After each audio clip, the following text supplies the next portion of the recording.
ብርሃን ባንክ ዘመናዊ ቀልጣፋና ምቹ አገልግሎቱን በተሻለ ቅርበት ለውድ ደንበኞቹ ማቅረቡን በመቀጠል የሞባይል ባንኪንግ አገልግሎት ተጠቃሚ እንድትሆኑ በአክብሮት ይጋብዛል። በዚህ አገልግሎትም ደንበኞች የሞባይል ስልካቸውን ብቻ በመጠቀም የሂሳብ እንቅስቃሴያቸውን ማወቅ፣ አጭር የሂሳብ መግለጫ መጠየቅ፣ የቼክ ደብተር ማዘዝ፣ የቼክ ክፍያ መረጃ መከታተል፣ የውጭ ምንዛሬ ተመን ማወቅ፣ ከአንዱ ሂሳብ ወደ ሌላ ሂሳብ ገንዘብ ማስተላለፍ፣ ቋሚ ክፍያ ትዕዛዝ መስጠት፣ የብድር ክፍያዎችን መፈጸም ይችላሉ። በዚህ አጋጣሚም የብርሃን ካርዶን በመጠቀም በሽያጭ ማዕከል ማሽን ፖስ ለግብይቶ ክፍያውን መፈጸም እንደሚችሉ ብርሃን ሲያበስራችሁ በታላቅ ደስታ ነው። በጊዜና በቦታ ያልተገደበ ምቾትና ዘመናዊነትን ያነገበ አገልግሎት ተጠቃሚ ስናደርገው ደስ ይለናል።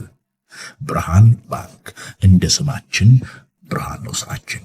ትናንትና ምሽት የተደረጉትን የሻምፒየንስ ሊግ ጨዋታዎች እያነሳን ነው የምንገኘው። ወደ ማንቸስተር ሲቲ ጉዳይ እንለፍ። ትናንትና እንግዲህ ማንቸስተር ሲቲ ተሸንፏል። በቦዶ ግሊምት 3-1 በሆነ ውጤት ነው የተሸነፈው። ያልተጠበቀ ውጤት ነበር። ማንቸስተር ሲቲ ምን ያህል ግቦችን አስቆጥሮ ያሸንፋል ስንል ቦዶ ግሊምት 3-1 አሸንፏል። ለማንቸስተር ሲቲ ተከታታይ ሽንፈት ነውና ይህንን ጉዳይ እንመልከት። ልክ ነው ንሳ ትላንትና ለማንቸስተር ሲቲ ሌላ በጣም መጥፎ ውጤት ነው። ሰሞኑን ለጓርዲዮላ ቡድን ነገሮች የሰሩ አይደለም። እሱም በጣም ብዙ ዝርዝር ችግሮች አሉበት ይሄ ቡድን የሚል አስተያየት ሰጥቷል። እና ከቦዶ ግሊምት ጋር የተደረገ ነው የዚህ ቡድን ጉዞ መቼስ በጣም አስደናቂ ነው። ጓርዲዮላ የሲቲ አሰልጣኝ ሲሆን 2016 ላይ በኖርዌይ ሊግ እንኳን የሚፎካከር አልነበረም። በዋናው ሊግ እንኳን አልነበረም። በኖርዌይ ሁለተኛ ዲቪዚዮን የነበረ ነው። ቦዶ ግሊምት ቦዶ ነው የሚሉት ግን ቡዶ ነው ትክክለኛው የክለቡ ፕሮናንሲዬሽን። 8,000 ምናምን ደጋፊ ብቻ ሚዝ ስቴዲየም ውስጥ የሚጫወት ቡድን ነው። እና ትላንትና የኖርዌይ ሊግ አልጀመረም። ገና ማርች ላይ ነው የሚጀምረው። ኖቬምበር ነው የተደረገው። የእነሱ ሊግ ከማርች እስከሚቀጥለው ኖቬምበር ድረስ ነው የሚደረገው። ስለዚህ ፕሪሲዝን ላይ ነው ያለው። በቅርብ ጊዜ ባለፉት 2 ወራት 2 የወዳጅነት ጨዋታ ብቻ ነው ያደረገው። ጨዋታ አድርጎ አያውቅም። ገና ዝግጅት ላይ ያለ ቡድን ነው። ትላንትና አስቸጋሪ ነው። የአየር ንብረቱ በአርክቲክ ሰርክል የሚደረግ ነው። ኃይለኛ ቅዝቃዜ ያለበት አካባቢ ነው እና በሴማይ አርቲፊሻል ተርፍ ነው ጨዋታውን የምታደርገው። ስለዚህ አስቸጋሪ ነው። ለብዙ ቡድኖች አስቸጋሪ ሲሆን እናውቃለን። ግን ፕሪሲዝን ላይ ነው ያለው ይህ ቡድን። በተሟላ ሁኔታ ውስጥ አይደለም። ሲቲ የሆኑ 2026 ከገባ በኋላ እንኳን 7 ጨዋታ አድርጓል። የበለጠ ምንድነው የፍክክር ስትሪክ ውስጥ ያለው ሲቲ ነው ከቦዶ ግሊምት ይልቅ። አሁን በሁለቱ ቡድኖች መካከል ያለውን ትልቅ የፋይናንስ አቅም፣ የስብስብ ጥራት አቅም እንቶ ለጊዜው ከ60 ሚሊዮን ዩሮ ነው አኑዋል ተርኖቨራቸው። ሲቲ 700 ሚሊዮን ዩሮ ነው አኑዋል ትርፍ ገቢያቸው። በተለያዩ ፕላኔቶች ላይ ባሉ ቡድኖች መካከል የሚደረግ ነው። 4 ሚሊዮን የወጣበት ተጫዋች ነው የክለቡ ሬከርድ ፈራሚ። 4 ሚሊዮን ዩሮ የተከፈለበት ተጫዋች ነው ባለ ሪከርድ ውድ ገንዘብ የወጣበት ተጫዋች።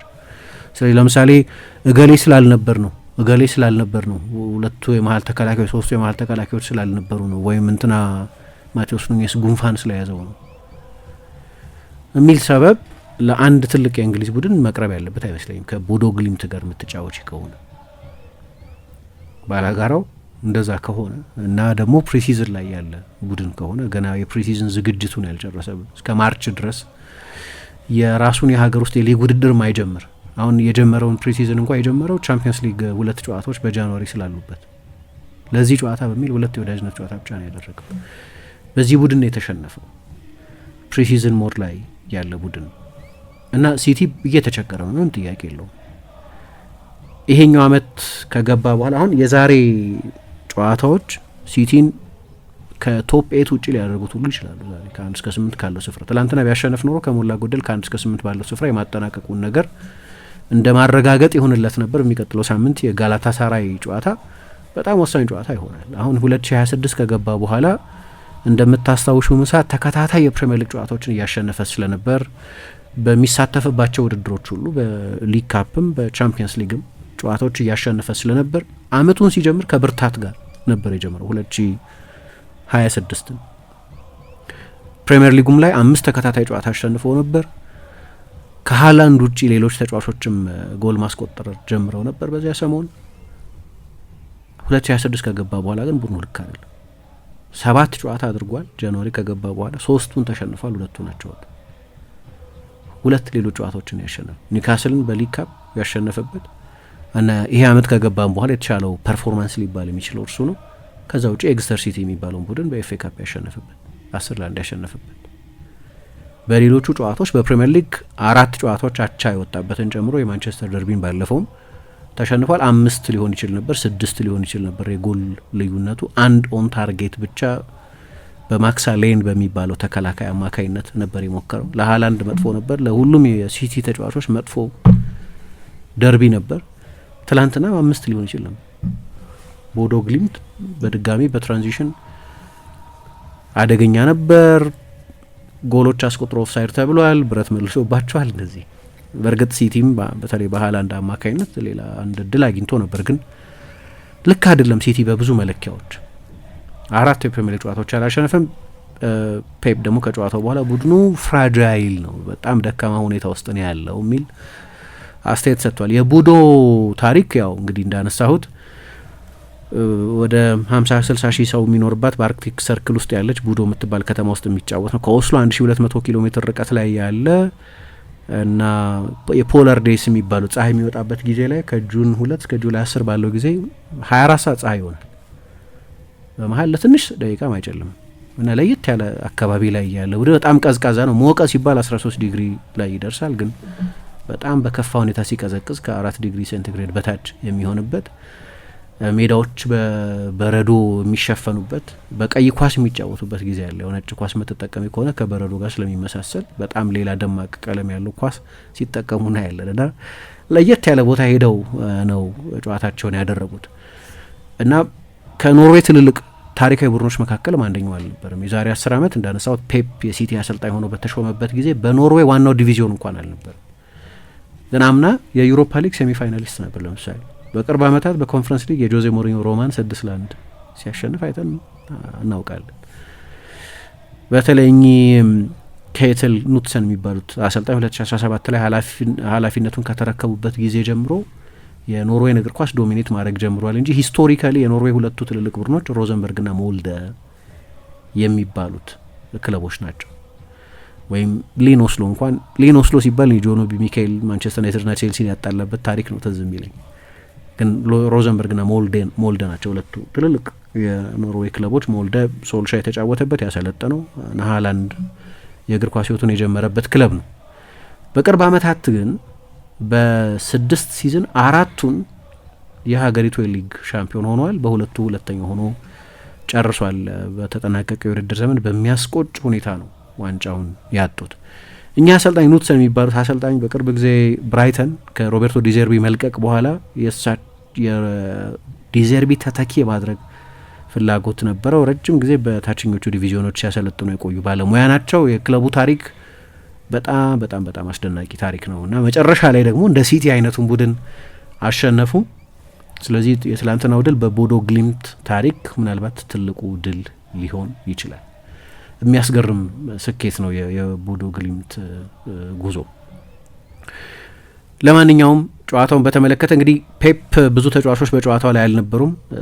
በቅጣት በጉዳት በህመም ምክንያት ያልተሰለፉ 11 ተጫዋቾች ወደ ትላንትናው ጨዋታ ይዞ አልሄደም እና በአመታት ውስጥ የሲቲ በእድሜ አነስተኛው የቡድን ስብስብ ነው የነበረው።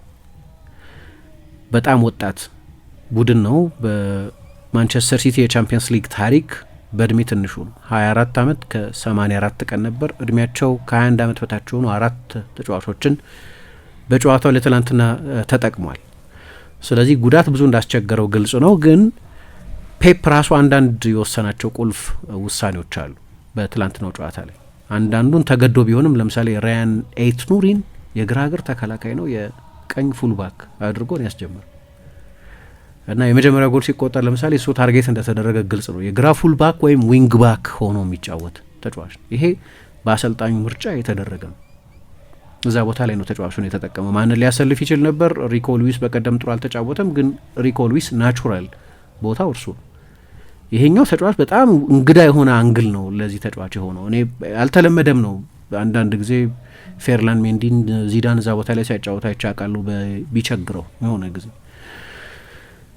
በተደጋጋሚ ከሁለቱ ፉልባኮች ጀርባ አሁን ልክ እንደዚህ ሳስቶ ሁለቱ ተከላካዮች ከ21 ዓመት በታች የሆኑ ተከላካዮች ሆኑ አቡኮድር ኩዣኖቭ ና ማክስ አሌን። ሁለቱ ፉልባኮች ናቹራል ቦታቸው ላይ ሳይጫወቱ አንደኛው ኒኮ ራይሊ ነው፣ በዚህ ውድድር ዘመን ለእንግሊዝ ብሔራዊ ቡድን እስከ መጠራት ድረስ በዛ ኃላፊነት ጥሩ ተጫውቷል። መደበኛ ቦታው ግን አይደለም። አሁን ደግሞ የፎርም ችግር አለበት። ያው የራያን ሼርኪ ጎል ሲቆጠር በጣም አስደናቂ ኳስ ነው የሰጠው። ከፓሱ ይልቅ ፕሮሰሱ አስደናቂ ነበር። ግን የዚያ ቦታ መደበኛ ተጫዋች አይደለም። በቀደም የማንቸስተር ደርቢ ላይ ተቀይሮ እንደገባ የእሱ መግባት በጣም አስፈላጊ ተደርጎ ነበር የታየው። ምክንያቱም አማድ ዳሎ ያንን ቦታ ታርጌት አድርገውት ስለነበር በ3 ደቂቃ ውስጥ ነው ቢጫ ካርድ የተመለከተው። እሱ ደግሞ የአንድ ለአንድ አጋጣሚዎች ላይ ይወስንሻል። እንደ ልቡ ቻሌንጅ ማድረግ አይችልም ማለት ነው። በቀኝ በኩል ደግሞ ራያን ኤይት ኑሪን የተሰለፈው ቅድም እንዳነሳሁት ጭራሽ ቦታው አይደለም። በእግር ኳስ ህይወቱም እዛ ቦታ ላይ ከዚህ በፊት ተጫውቶ የሚያውቅ አይመስለኝም። እንደዚህ ሆኖ ሲቲ በሀይ ዲፌንሲቭ ብሎክ ነው ለመጫወት ይሞክር የነበረው። አሁን ይሄ ደግሞ የአሰልጣኝ ውሳኔ ነው። ተጫዋቾቹ የሉም፣ ልክ ነው። ተጫዋቾቹ ባለመኖራቸው ምክንያት አዳፕት ማድረግ አንድ ነገር ነው። ልክ እንዲህ ሁለት እድሜያቸው ከ21 ዓመት በታች የሆኑ የመሀል ተከላካዮች መደበኛ ቦታው እዛ ቦታ ላይ ያልሆነ የግራ ፉልባክ፣ መደበኛ ቦታው እዛ ቦታ ላይ ያልሆነ የቀኝ እግር ተጫዋች በቀኝ ፉልባክ ቦታ ላይ፣ የግራ እግር ተጫዋች በቀኝ ፉልባክ ቦታ ላይ ተጠቅሞ በሀይ ዲፌንሲቭ ብሎክ ተጫወተ። አሁን ቦዶ ግሊምትን ያጠና ሰው በትልልቅ ጨዋታዎች ላይ በጣም ኃይለኛ የትራንዚሽን ቡድን እንደሆነ፣ ከጀርባ የሚታዩ ክፍት ቦታዎችን በሚያስደንቅ ፍጥነት የሚያጠቃ ቡድን እንደሆነ ሁሉም ሰው ያውቃል። አሁን ሌሎች ዲስአድቫንቴጆች ያለው የአየር ንብረቱ የከፊል አርቲፊሻል የሆነ ሜዳው፣ ይህም የባለሜዳው ቡድን ጥቅሞች ናቸው። ይሄ ሁሉ ሆኖ እንዴት ነው አዳፕት የምታደርጊው የሚለው በጣም ወሳኝ እና ጎሎቹ ደንበኛ ይሄንን የሲቲን አፕሮች ከዛ ይወልሽ በፊት ሲቲ በመልሶ ማጥቃት እንዳይጠቃ ከለላ የሚሆናቸው ሮድሪ ነበር። ሮድሪ ሲመጣ በአንዳንድ ጨዋታዎች ላይ ኢምፕሬሲቭ ነበር። ለምሳሌ የሰንደርላንድ ጨዋታ ላይ ተቀይሮ ከገባ በኋላ የባለፈው የማንቸስተር ደርቢም ላይ ሌሎችም ጨዋታዎች ላይ ግን አንድ ቶሎ ያስተዋልኩት ነገር ኢሞቢሊቲ የሚባል ነገር የለውም። አሁን መልሶ ያገኘው ይሆናል አላቅም፣ ግን በእድሜ ወደ 30 ከተጠጋሽ በኋላ ልክ እንደዚህ አይነት በጣም ከባድ ጉዳት ሲመጣ ኳስ የመቀበል የማቀበል ችግር አይደለም የሚገጥመው፣ የፓሲንግ ችሎታውን አይደለም የሚያጣው፣ የአትሌቲዝም ችሎታውን ግን ያጣል። ሰፊ የሜዳ ክፍል የመከላከል ችሎታውን፣ የተጋጣሚውን ቡድን ፈጣን የመልሶ ማጥቃት የማጥቃት ሽግግሮችን የመከላከል አቅሙን ግን ያጣል። ትላንትና የሶስተኛ ጎል ሲቆጠር የኳስ ቅብብል ስህተት መስራቱ በ53 ሰከንድ 2 ጊዜ ቢጫ ካርድ ተመልክቶ በሁለተኛ ቢጫ በቀይ ካርድ ከሜዳ መውጣቱ ብቻ ሳይሆን የማንቸስተር ደርቢም ላይ እንደ ፓሴንጀር ነበር ይጫወት የነበር። ይሄ የጉዳት ውጤት ነው። ስለዚህ የሮድሪን አካላዊ ሁኔታም ፔፕ ያውቃል። የዛሬ ከባሎንዶር በፊት የነበረው አትሌቲሲዝም ላይ እንዳልሆነ ያውቃል። ስለዚህ አሁን አጠቃላይ የጨዋታ ፕሪንሲፕሉን ይቶ ማለት አይደለም፣ ግን ይሄ የቡድኑ የመከላከል 50% ይሄ ነው ማለት ነው። 100% ሁለት ወጣት የመሀል ተከላካዮች ቅድም ያነሳዋቸው ፉልባኮች እና ሮድሪ ትንሽ አዳፕቴሽን ያስፈልግ ነበር። ሮድሪ ትክክለኛ ብቃት ላይ አይደለም ያለው፣ ትክክለኛ በተለይ ፊትነስ ላይ አሁን እንዲያውም ሳኔ ሲመጣ 30 ዓመት ይሆነዋል እና ወጣት የሆነ አይደለም የሚሄደው። በጣም ከባድ ከሆነ ጉዳት ነው። ከ250 ምናምን ቀን በኋላ ነው እኮ ወደ ፉትቦል የተመለሰው። ከረጅም ጊዜ በኋላ ነው ከሜዳ የራቀው። እዚህ ጋር ተጫዋቾችን ማጣቱ እንደተጠበቀ ሆኖ ግን እንደ ፔፕ ካለ በጣም ስማርት ከሆነ አሰልጣኝ ግን እንዲህ አይነት ሪስክ አልጠበቅኩም። ጨዋታው ደግሞ በጣም ቁልፍ ጨዋታ ነው። ቢያሸንፉ እንዳልኩት ከ1 እስከ 8 ባለ ስፍራ ውስጥ ሊያጠናቅቁ የሚችሉ ናቸው እና እዚህ ላይ እንግዲህ ኒኮ ራይሊ የለም፣ ሳይፈልግ ሮድሪን ቶሎ ቶሎ እንዲያጫውተው አድርጎታል። አሁን ረጅም ጊዜ ከጉዳት የመጣን ተጫዋች፣ ረጅም ጊዜ ከሜዳ ርቆ የነበረን ተጫዋች በየ3 ቀኑ በተከታታይ የማጫወት ሪስክ እሱ ወይ የጉዳት ሪላፕስ ይኖራል ወይ የጨዋታ ዶዙ የተመጣጠነ አይሆንም። ድንገት ይበዛበታል ያ ተጫዋች እና ሾክ ያደርገዋል። እሱም ምክንያት ሊሆን ይችላል። ጉዳቱ በዘላቂነት ይሁን እንደዚህ ሞባይል ያደረገው አላውቅም። ኃይለኛ የዳይናሚዝም ችግር አለበት። አጫወቱ ላይ በሚገባ ታየዋል እና በሁለቱም ጨዋታዎች ሲቲ ከተቆጠረበት ጎል በላይ ሊቆጠርበት ይችል ነበር። በማንቸስተር ጨዋታ ላይ 3 ጎሎች በኦፍሳይድ ተሽረዋል። ኦፍሳይድ ነው ግን ማርጂናል ናቸው ሁሉም 3ቱ። የብሩኖ ከዘገየ በኋላ የተወሰነ ነው።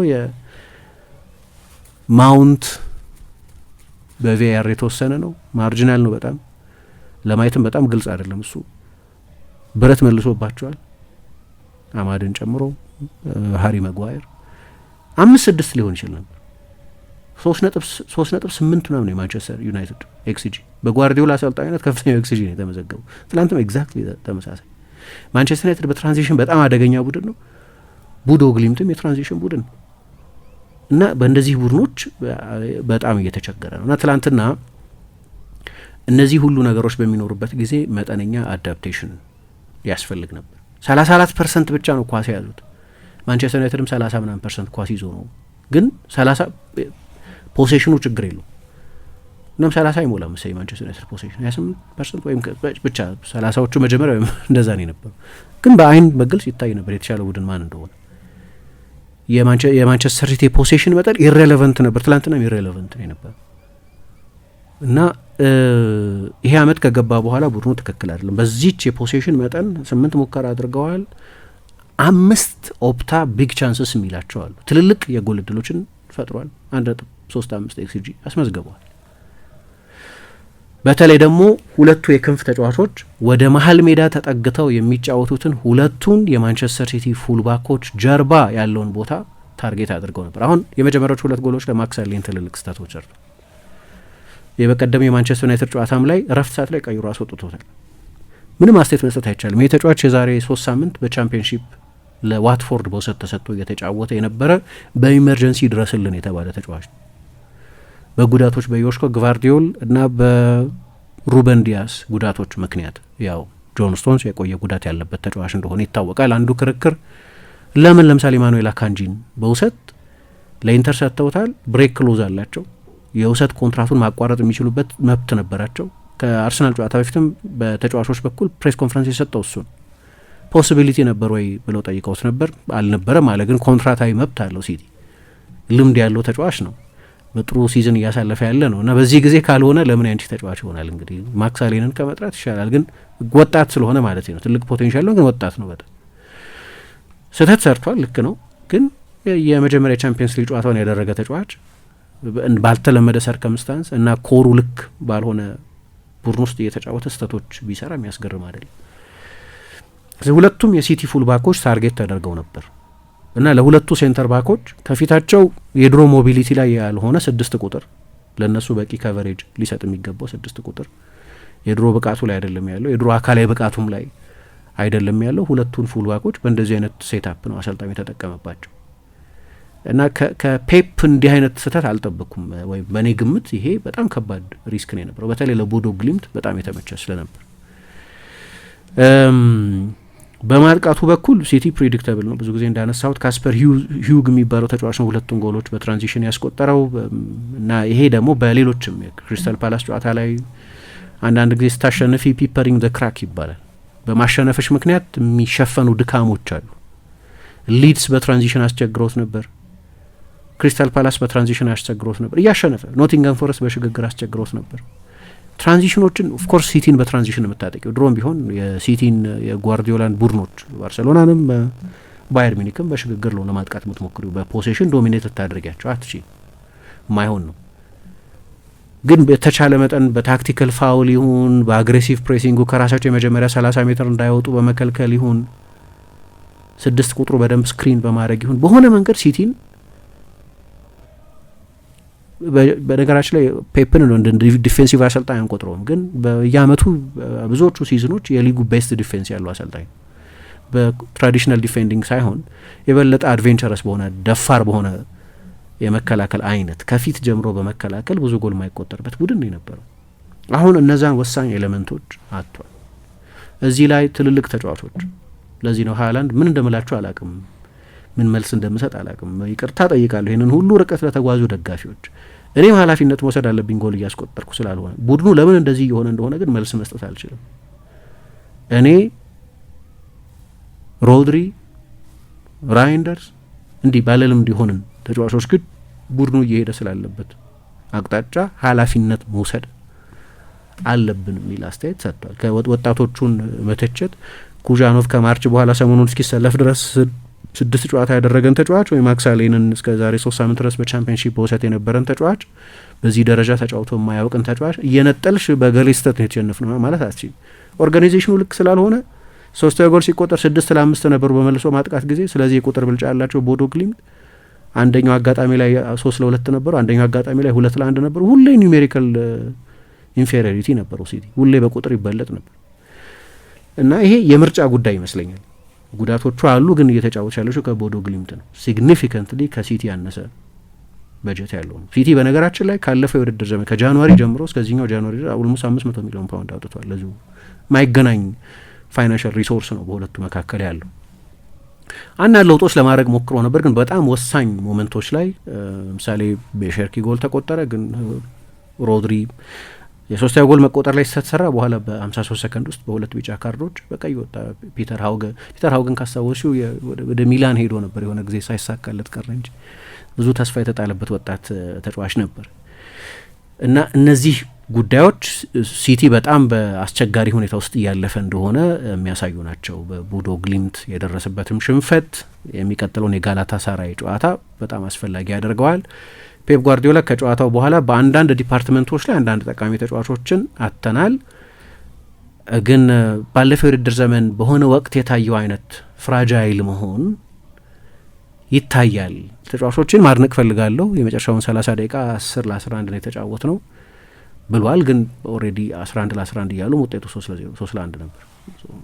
ዳሜጁ መጀመሪያ ነው የደረሰው እና አሁን ከወልቭስ ጋር በ4 ቀን ጊዜ ውስጥ ከዛ ከጋላታ ሳራይ ጋር መጫወት አለብን። ግን በብዙ ዝርዝር ጉዳዮች ምክንያት እንዲህ አይነት አስቸጋሪ ጊዜ እያለፍን ነው። በጣም ወሳኝ አጋጣሚ ነበር ይሄኛው አጋጣሚ የሚል አስተያየት ሰጥቷል። ሃላንድም በተመሳሳይ ከጨዋታው በኋላ የሃላንድ ፎርም ትንሽ ማንሳት ፈልጋለሁ ስለ ሃላንድ ሁኔታ ስንመለስም። ግን ሃላንድ ከጨዋታው በኋላ እንዳልኩት መልስ የለኝም እኔ ኃላፊነት ወስደው ጎል ባለማስቆጠሬ ነው ብሎ አንድ እድል አግኝቶ ነበር። ሃላንድ ሰርቪስ የሚፈልግ ተጫዋች ነው፣ ለማንም ሰው ግልጽ ነው። ሃላንድ እንደ ሮናልዶ ፌኖሜኖ በጣም ታይት የሆነ ጨዋታ ላይ 4 ተጫዋች አልፎ ምናምን ጎል የሚያስቆጠር ተጫዋች አይደለም። ኤሊት ተጫዋች ሆኖ ዊዝ ሊሚትስ ገደቦች፣ ውስንነቶች ያሉበት ተጫዋች ኤሊት ነው። በሚያደርገው ነገር ላይ አነፍናፊነቱ፣ ቦታ መርጦ በመያዝ በፖዚሽናል ሴንሱ የጎል ማሽን በመሆኑ ጥያቄ የምታነሽበት ተጫዋች አይደለም። ግን ምንም ጥያቄ የለውም የሆነ አይነት ካራክተሪስቲክሱ ደግሞ ሰርቪስ የሚፈልግ ፓሱ ትክክል ካልሆነ፣ የቡድኑ የፖሴሽን ጥራት ከፍተኛ ካልሆነ፣ በቂ ሰርቪስ የሚመጣ ካልሆነ የማንቸስተር ደርቢ ላይ ያየነው አይነት 14 ኳስ ብቻ የሚነካ በጨዋታ ውስጥ የሚታወስ ተጽዕኖ ማይፈጥር ተጫዋች ይሆናል። ሰርቪስ ይፈልጋል። ብዙ ተጫዋቾች ደዛ ናቸው። በቂ ሰርቪስ ስለሌለው ነው እንላለን ሌሎችንም ተጫዋቾች በተመለከተ። ግን በተለይ በእንደዚህ አይነት ጨዋታዎች ላይ የሃላንድ ሁኔታ ቡድኑ በቂ ሰርቪስ እስካልሰጠ፣ አሁን በ9 ጨዋታ 1 የፍጹም ቅጣት ምት ጎል ነው ያስቆጠረው። ይህን ደግሞ እንፈራው ነበር የሆነ ጊዜ። ሃላንድ የሆነ ጊዜ ጎል ማስቆጠር ያቆማል። የሆነ ባህሪያዊ ማንም ተጫዋች አጋጥሞታል፣ እሱም ያጋጥመዋል። እና ያኔ ሲቲ ሌላ መፍትሄ ሊኖር ያስፈልጋል እንል ነበር። ልክ ያ በሚሆንበት ጊዜ ቡድኑ እየተቸገረ ነው፣ እሱ ጎል ማስቆጠር ባቆመ ጊዜ። ተመልሰናል አድማጮቻችን። የኤርሊንግ ሃላንድና ማንቸስተር ሲቲ የትናንትና ምሽት የሻምፒየንስ ሊግ ጨዋታን እየተመለከት ነው። ልክ ነው። እንግዲህ በሁለቱም ሳጥኖች ውስጥ እና በተቀረውም የሜዳ ክፍል ውስጥ ሲቲ የቅርብ ሳምንታት ፎርም ጉዳይ ነው ማነስ ያለሁት። ቡድኑ ጥሩ አይደለም። የትላንትናው ጨዋታም ሌላ ፍንትው አድርጎ ያሳየው ድክመት አለ። እኔ ሌሎች ቁልፍ ተጫዋቾችም ጥሩ እየተጫወቱ አይደለም ነው የምለው። ፊል ፎደንም ጭምር የሆነ ሰሞኑ ፎርሙን መልሶ ያገኝ ይመስል ነበር። ትላንት 20 ደቂቃ ሲቀረው ተቀይሮ ወጥቷል። ሰሞኑን የዚህ ተጫዋች የግል ፎርምም ጥሩ አይደለም። ግን በተለይ የሃላንድን ጉዳይ በተመለከተ አሁን ሃላንድ አንደኛ በፕሪሚየር ሊግ ከአውትፊልድ ተጫዋቾች መካከል ብዙ ደቂቃ ከተጫወቱት መካከል አንደኛው ነው። ሃላንድ እንደዚህ ብዙ የምትጠቀሚበት ከሆነ የሆነ ጊዜ መዛሉ አይቀርም። ያለ ሮቴሽን ነው የሚጫወተው ሃላንድ። በአንዳንድ የካፕ ውድድሮች ግን የኤግዚተር ሲቲ ጨዋታ ሳይቀር ጀምሯል። 45 ደቂቃ ተጫውቷል፣ ተቀይሮ ወጥቷል። ከዛ በኋላ ግን ያንን ጨዋታ ሳይቀር ጀምሯል። ሲቲ ያሁን ማርሙሽ መጥቷል፣ ምናልባት ሌላ ፕላን። ግን ከዛ በስተቀር ግን ሃላንድ እያንዳንዱን ጨዋታ የሚጀምር ተጫዋች ነው እና የሆነ ጊዜ መዛሉ አይቀርም። የሆነ ጊዜ ማንኛውም ተጫዋች የሚያጋጥመው ለሆነ ጊዜ ጎል ያለማስቆጠር ችግር ያጋጥመዋል። አሁን የትላንትናውን ጨዋታ ጨምሮ ከ2500 ደቂቃ በላይ ተጫውቷል እና በፕሪሚየር ሊግ 5 የአውትፊልድ ተጫዋቾች ብቻ ናቸው ከሱ የበለጠ ደቂቃ የተጫወቱት በዚህኛው የውድድር ዘመን። አንደኛው ሰሞኑን ሲቲን የተቀላቀለው ማርክ ጌሂ ነው። ብዙ እየተጫወተ ያለ ተጫዋች ነው።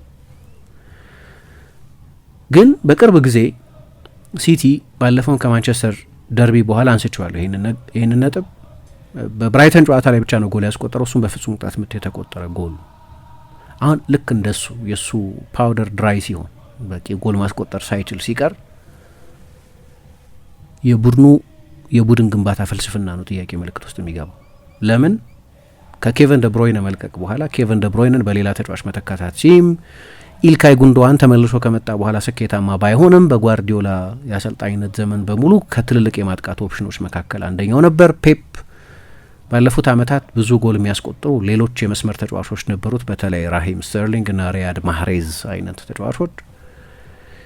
ቤርናርዶ ሲልቫ ሁልጊዜም በአሲስቶች የመጨረሻ ኳሶች በመስጠት ብዙ ጎሎች በማስቆጠር ከፍተኛ ቮሊዩም ያለው ተጫዋች ባይሆንም ግን ሌላ ክሬቲቭ ተጫዋች ነው። አሁን እነዚህ ሁሉ በተለያዩ ምክንያቶች ቤርናርዶ ሲልቫ አለ፣ ግን ሌሎቹ ለቀዋል ሁሉ። ሁሊያን አልቫሬዝ በጣም ወሳኝ ከፕላን ቢ በላይ መሆን የሚገባው ተጫዋች መሆኑ እንደተጠበቀ ሆኖ እሱ ለቋል። በኋላ ቡድኑ እንደገና እየተገነባ ነው። ሲቲ ትራንዚሽን ላይ ነው ያለው።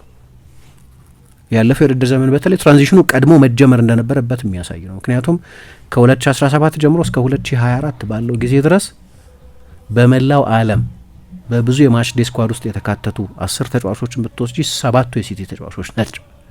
ሲቲ በስኬት ብዙ ዓመት የቆየ ስለሆነ እና ሲሳካለት የሊግ ውድድር ላይ ብቻ አይደለም ዶሚናንት የሚሆነው፣ በካፕ ውድድሮችም ዶሜስቲክ ትሬብል ሰርቶ ያውቃል። ለምሳሌ 2019 ላይ ኤፍ ኤ ካፕ፣ ሊግ ካፕ፣ ፕሪሚየር ሊግ። በቻምፒየንስ ሊግ 2021 2023 ፋይናል ደርሷል። ሌሎች ሲዝኖች ላይ ሴሚ ፋይናል ደርሷል። እነዚህ ሁሉ ውድድሮች ላይ ሲሳተፉ ከዛ ለብሔራዊ ቡድኖቻቸው ጠቃሚ ተጫዋቾች ናቸው። ትልልቅ ውድድሮች ላይ በየክረምቱ በእኛ ክረምት ሲጫወቱ የቆዩ ተጫዋቾች ናቸው እና የሆነ ጊዜ በቃ ነዳጅ ጨረሱ አምና። ከዛ ቡድኑ እየታደሰ ነው አሁን እና በዚህ ውድድር ዘመን ዋንጫዎች ባያሸንፍ የትራንዚሽን አመት ነው ይባላል። ግን ጓርዲዮላ የመጨረሻዎቹ የአሰልጣኝነት አመታት ላይ ነው ያለው እና በጣም በትልልቅ ክብሮች መጨረስ የሚፈልግ ይመስለኛል። 2027 ድረስ የሚያቆይ ኮንትራት ነው ያለው። ራሱ ሰሞኑ እንደተናገረው ሲቲ ባይሆን ኖሮ አልቆይም ነበር በኃላፊነት ያባረረ ነበር ሌላ ክለብ ቢሆን ብሏል ራሱ ፔፕ። ያለፈው ሲዝን ዲዛስተር ነው የነበረው የማንቸስተር ሲቲ ሲዝን። በተለይ የሆነ ወቅት የነበረውን የሲቲን ሁኔታ አንረሳው። ሲጠናቀቅ የቻምፒየንስ ሊግ ቦታን ይዘው ጨርሰዋል። የኤፍ ኤ ካፕ ፋይናል ደርሰዋል። የሆነ ጊዜ እንደተፈራው አይነት ላይሆን ይችላል፣ ግን ከሲቲ ስታንዳርድ አንጻር ግን ጥሩ ሲዝን አልነበረም። ከሲቲ ስታንዳርድ አንጻር ለሌላ ለማንኛውም ቡድን ጥሩ ሲዝን ሊሆን ይችላል። ያነጻጸርኩ ያለሁት ከራሱ ከሲቲ ምርጥ ሲዝኖች ጋር ነው። ኦኬ፣ ከዛ ያ ሪቢልድ እንዴት ነው የሚደረገው? ደብሮይነ በሲቲም ውሳኔ ብቃቱም እየወረደ ስለነበር እድሜውም ስለገፋ ጉዳትም ብዙ ስለሚያስቸግረው ለቀቀ። ሁሊያን አልቫሬዝ ራሱ አጂቴት አድርጎ ለቀቀ። እሱ ቀደም ብሎ ነው የለቀቀው። ኢልካይ ጉንዶዋንም የ1 ዓመት ኮንትራት ቢኖረውም ግን ተመልሶ ከመጣ በኋላ ከሲቲ በቅርብ ጊዜ ከተሰሩ የዝውውር ስህተቶች መካከል አንደኛው ኢልካይ ጉንዶዋንን መልሶ ማምጣት አልሰራም። አሁን ወደ ቱርክ ሄዷል። ቀድሞው እነ ስተርሊንግ ምናምን ለቀዋል። ሶ ሌላ ሪቢልድ ይፈልጋል። እኔ ያየሁት ክረምት ላይ ሲቲ የወሰነው አንድ ውሳኔ በቃ ቡድኑ ሃላንድ ሴንትሪክ እንዲሆን ሃላንድን ቱ ደ ማክሲመም ነው መጠቀም ያለብን የሚል ኮሚትመንት ላይ ደረሱ ይመስላል። እንግዲህ ብዙ ለውጦች ስል በቦርድሩም በዳይሬክት በኤግዚኪዩቲቭ ደረጃ አዲስ የስፖርት ዳይሬክተር መምጣቱ፣ አዲስ የኮቺንግ ስታፍ አባላት ቡድን ውስጥ መካተታቸው፣ እነዚህ ሁሉ የሽግግሩ አካላት ናቸው። ግን የትኛውን አይነት ፕሮፋይል የትኛውን አይነት የቡድን ግንባታ ስልት ነው የምትመርጩው የሚለው ወሳኝ ነው። ሊሰራ ይችላል። አሁን ያለውን ሁኔታ ነው የምናገር ያለው። አመቱ ሲያልቅ ዋንጫዎች አሸንፎ ይሄው ሃላንድን ማዕከል ያደረገው ስልት ሰርቶ ቡድኑ ሻምፒዮን ሊሆን ይችላል። አላቅም። ገና ጃንዋሪ ላይ ነው ያለነው። ብዙ ነገሮች ይቀያየራሉ። እግር ኳስ ያስተማረን ነገር የትኛውም ነገር ቋሚ እንዳልሆነ ነው። የትኛውም መጥፎ ፎርም ቋሚ አይደለም፣ የትኛውም ጥሩ ፎርም ቋሚ አይደለም። ተለዋዋጮች ናቸው። ግን እዚህ ውስጥ ሁሌ የነበረው አንድ ፍርሃት እኛ ሲዝኑ ከተጀመረ ጊዜ ጀምሮ እናነሳው የነበረው አንደኛው ነጥብ ይሄ ሃላንድ ሴንትሪክ የመሆን ነገር ጥሩ ነው። ሃላንድ በየጨዋታ 2 እና 3 ጎል እስካስቆጠረ ድረስ ፕሮዲውስ እስካደረገ ድረስ እነዛን የውድድር ዘመን የመጀመሪያዎቹ 2-3 ወራት ላይ ያስቆጠራቸው የነበሩትን የጎል መጠኖች እስካስቆጠረ ድረስ ጥሩ ነው። ግን ሌሎች የፔፕ ቡድኖች ያለፉት አመታት ጥንካሬዎች እንደ አጉዌሮ አይነት የተዋጣለት ጎል አስቆጣሪ በነበረበትም ጊዜ የአጉዌሮ ዲፔንደንሲ አልነበረም። ደብሮይነ በአንድ ሲዝን 20 የፕሪሚየር ሊግ አሲስት የሚሰጥ አይነት ተጫዋች ሆኖ ግን የደብሮይነ ዲፔንደንሲ አልነበረም። ያለ ደብሮይነ ተጎድቶ ረጅም ጊዜ ከሜዳ በሚርቅበትም ጊዜ ሲቲ የማሸነፊያ መፍትሄ ነበረው። አንድ ተጫዋች ላይ ዲፔንደንት አልነበረም። ይሄን ተጫዋች በምንም ሁኔታ ሃላንድን በምንም ሁኔታ ሲቲ ሰሞኑ ላለበት ሁኔታ ጥፋተኛ ልታደርጊው ግን አትችይም። ማንም ተጫዋች ፔሌ አጋጥሞት የነበረው ፑሽካሽ አጋጥሞት የነበረ፣ ዲስቴፋኖ አጋጥሞት የነበረ፣ ሮናልዶዎቹ አጋጥሟቸው የነበረ፣ ሜሲ አጋጥሞት የነበረ፣ ማንም ኤሊት ተጫዋች አጋጥሞት የነበረ አይነት ድራይ ስፔል ውስጥ ነው እያለፈ ያለው። 9 ወር ሙሉ በእያንዳንዱ ጨዋታ 2 እና 3 ጎል እያስቆጠረ የቀጠለ ተጫዋች በእግር ኳስ ታሪክ አይቼ አላውቅም። ገርድ ሙለርም አድርጎት የሚያውቅ አይመስለኝም፣ ወይ ዲክሲዲንም አድርጎት የሚያውቅ አይመስለኝም። ማንም ስመጥር የሆኑ በታሪክ የሚጠቀሱ ከፍተኛ ጎል አስቆጣሪዎችም ቢሆኑ የሆነ ጊዜ የጎል ማስቆጠር ይቸገራሉ በሆነ ምክንያት። ሃላንድ ደግሞ አሁን ብዙ እየተጫወተ ስለሆነ ያለ እረፍትም እየተጫወተ ስለሆነ ምንም ሮቴት የማይደረግ ተጫዋች በመሆኑ ምክንያት የሆነ ጊዜ መዛል ይመጣል፣ የሆነ ጊዜ መድከም ይመጣል። የሆነ ጊዜ መድከምንም ታዩ፣ ፊዚካል መድከምንም እንታዩ፣ በቃ ኦፍ ፎርም ይሆናል አንድ ተጫዋች፣ ምንም ጥያቄ የለው። ያኔ ምን መፍትሄ ያለሽ ነው? በነዛ የፕሪሚየር ሊግ በተከታታይ አሁን በሰንደርላንድ ጨዋታ 0-0 ነው የተለያዩት። በዩናይትድ ጨዋታ ጎል ሳያስቆጥሩ ነው የወጡት። በብራይተን ጨዋታ አንድ የፍጹም ቅጣት ምት ጎል ነው ያስቆጠሩት። በቼልሲ ጨዋታ 1 ጎል ነው ያስቆጠሩት። በእነዚህ ጨዋታዎች ላይ በሙሉ ያለው ፓተርን እሱ ነው። ሲዝኑን የሆነ ሰሞን ቲዣኒ ሬንደርስ፣ የሆነ ሰሞን ሸርኪ፣ የሆነ ሰሞን ፎደን ያንን በርደን የሚጋሩት መስሎ ነበር። እንዲያውም በቃ ጥሩ ነው ሲቲ፣ ሌሎቹ ተጫዋቾች ወደ እንደዚህ አይነት ፎርም እየመጡ ነው እያልን ነበር። እና ችግሩ ብዙ ነው፣ ዘርፈ ብዙ ነው። ፔፕም መኒ ዲቴይልስ ብሎ ብዙ ዝርዝሮች አሉት እየተቸገርን ያለበትን ብሏል። አንዳንዶቹ ግልጽ የሆኑት የጉዳት ጉዳዮች ናቸው። ለምሳሌ እኔ አንዳንዱ የጉዳቱ ጉዳይ ቀጥታ ከሲዝን ፕላኒንግ ጋር የሚገናኙ ነው። ጆን ስቶንስ ላይ ሲዝን ፕላን አታረጊም። 3ኛ ካለ ጥሩ ነው፣ ቦነስ ነው፣ ዩኒክ ተከላካይ ስለሆነ ዩኒክ ተጫዋች ስለሆነ። ግን ባለፈው ሲዝን 11 ጨዋታን የተጫወተው፣ ከዛ በፊት በነበረው ሲዝን 16 ጨዋታን የተጫወተው እና ሁሌም ጉዳት የሚያስቸግረው ተጫዋቹ ማንም ሰው ያውቃል። ናታን አኬ እንደዛ ሆኗል በቅርብ ጊዜ። ስለዚህ ዮሽኮ ግቫርዲዮል እና ሩበን ዲያስ ብቻ ናቸው ሲኒየር በቃ ባንክ የምታደርግባቸው ተከላካይ አሉኝ። እነሱ የምትያቸው ተከላካዮች እነሱ ናቸው። ያው ይታወቃል እንደ አይነት ሁኔታ ውስጥ እንዳለ ሲቲ። ከዛ ማኑኤል አካንጂ በውሰት ሄዷል። ሌላ ሲኒየር ተከላካይ ወጥቷል። ኦኬ ጥሩ ሲዝን አልነበርም ያለፈው ሲዝን። ግን ይሄ በቀጥታ ከሲዝን ፕላኒንግ ጋር የሚገናኙ ክረምት ላይ አሁን ማርክ ጌሂን አመጡት። ማርክ ጌሂ ዝውውር ርካሽ አይደለም። ርካሽ ነው ሲሉ ስለምሰማ ርካሽ አይደለም። 20 ሚሊዮን ፓውንድ ነው የተከፈለበት። ኦኬ የ4 ወር ኮንትራት ለቀረው ተጫዋች ነው 20 ሚሊዮን የተከፈለው። ግን 300,000 ፓውንድ በሳምንት ዝውውር ፓኬጅ ነው። የሃላንድ ዝውውር 60 ሚሊዮን ነው በዝውውር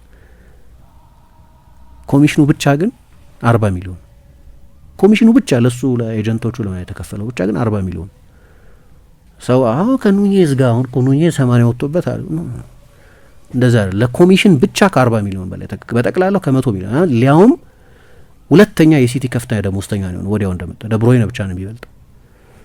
ኤክስፔንሲቭ ነው እሱ ዝውውርም ቢሆን ዝውውር አዘ ፓኬጅ እንጂ ለተጫዋቹ የተከፈለው ገንዘብ ብቻ አይደለም የሚታይ። ግን በቅርብ ጊዜ ሲቲ የፕላኒንግ ችግርም አለበት፣ የስኳድ ፕላኒንግ ችግርም አለበት እና የሽግግር ሲዝን ነው ኦኬ። ግን አንዳንድ ቁልፍ ውሳኔዎቻቸው ላይ ትክክል የሆኑ አልመሰለኝም። ቡድኑ ሃላንድ ተኮር ሆኗል። ስለዚህ ሪላያብል የሆነ የምትተማመኝበት የጎል ማስቆጠሪያ ሶርስ መኖር አለበት። ግን ሃላንድ ቢጎዳስ፣ ሃላንድ የፎርም ችግር ቢያጋጥመውስ? አሁን እንደዛ ነው የሆነው የሆነ ሰሞን። ከዛ እኮ እንደገና ተመልሶ ማለት በቅርብ ጊዜ መቼ የዛሬ ዓመት ነው 2 ወር ከሜዳ ርቆ የነበረበት ጊዜ ነበር በጉዳት ምክንያት። ያኔስ እንደዛ ሲሆንስ? በፎርም ችግር ብቻ ሳይሆን ጉዳት አለ፣ ድካም አለ፣ ብዙ ነገር አለ እና በጎል ብቻ ሳይሆን አሁን በቂ አቅርቦት ስለሌለ 30% የሚሆነውን ሙከራ ከቦክስ ውጭ ነው የሚያደርገው። ሃላንድ ከቦክስ ውጭ በመሞከር የሚታወቅ ተጫዋች አይደለም። 30% የሚሆነውን ያለፈውን 1 ወር ገደማ ያ1 ወር የሲቲ ፎርም የተቀዛቀዘበት ጊዜ ነው። ከቦክስ ውጭ ነው የሚያደርገው። ከፍጹም ቅጣት ምት ሳጥን ውጭ ነው የሚያደርገው። ከዛ የሙከራው መጠን ቀንሷል፣ የኤክስጂው መጠን ቀንሷል። ከ0.9 ኦልሞስት ወደ 0.3 የሙከራው መጠንም በትንሹ በ1 ቀንሷል፣ ከ1 በላይ ቀንሷል። ጎል ማስቆጠሩ ብቻ ሳይሆን ሌሎች በማጥቃት ጊዜ አደገኛ የሚያደርጉት የማጥቃት አይነቶቹም እየለዘቡ መጥተዋል ትላንትና ደግሞ ቅድም እንዳልኩት ወጣት ተከላካዮችን የተጠቀመው የጌም በጨዋታ ውስጥ ያለ የአዳፕቴሽን ጉዳይ በጣም ወሳኝ ነበር። ብዙ ችግሮች አሉ ቡድን ውስጥ በቅርብ ጊዜ እየታዩ ያሉ እንደ ፔፕ አይነቱ አሰልጣኝ እንዲቀርፋቸው የምንጠብቃቸው። ትላንትና ለምሳሌ ሴሜኞ ያው በጃንዋሪ ከሆነ ዝውውር የምትፈጽሙ በዩኤፋ ሕግ መሰረት ልክ ክቫራትስኬሊያ እንደሆኑ አምና ማለት ነው የጃንዋሪ ዝውውር ገበያ እስኪዘጋ ድረስ ይህንኑ ተጫዋች በቻምፒየንስ ሊግ መጠቀም አትችልም። ስለዚህ አልነበረም ትላንት ስብስብ ውስጥ። ሴሜኞን አምጥተዋል፣ ማርክ ጌሂን አምጥተዋል።